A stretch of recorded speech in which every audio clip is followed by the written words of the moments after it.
आपने कई बार अपने गुरुओं, अध्यापकों, बड़े बुजुर्गों या कहीं न कहीं से महाभारत के बारे में अवश्य ही कुछ न कुछ सुना ही होगा।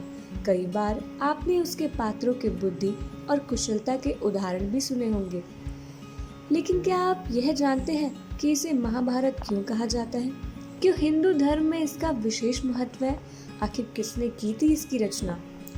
महाभारत की कथा सिर्फ पांडवों व कौरवों तक ही सीमित नहीं है। इनसे हजारों साल पहले के राजाओं का वर्णन भी इस ग्रंथ में किया गया है। इसकी रचना महर्षि वेद व्यास जी ने की थी। महाभारत को सनातन धर्म में विश्व का सबसे लंबा साहित्यिक और महाकाव्य ग्रंथ माना जाता है।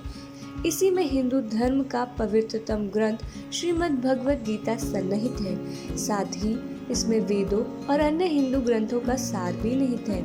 इस काव्य में न्याय, शिक्षा, चिकित्सा, ज्योतिष, युद्ध नीति, खगोल विद्या और आदि शास्त्रों का भी विस्तार से वर्णन किया गया है।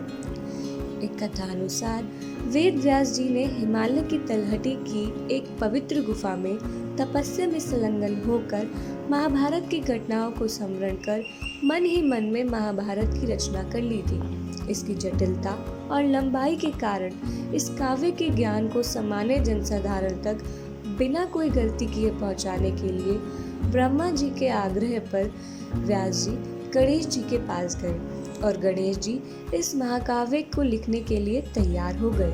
कहा जाता है कि इस महाकाव्य को रचने में लगभग 3 वर्ष लग गए थे। यह महाकाव्य जन संहिता, भारत और महाभारत इन तीनों नामों से प्रसिद्ध है। वास्तव में वेद व्यास जी ने भारत नामक ग्रंथ की रचना की थी। इसमें अधर्म पर धर्म की विजय होने के कारण इसे जय भी कहा जाने लगा। कहा जाता है कि एक बार सभी देवताओं और ऋषियों ने मिलकर तराजू के एक पासे में चारों वेदों को रखा और एक पासे में इस महाकाव्य को।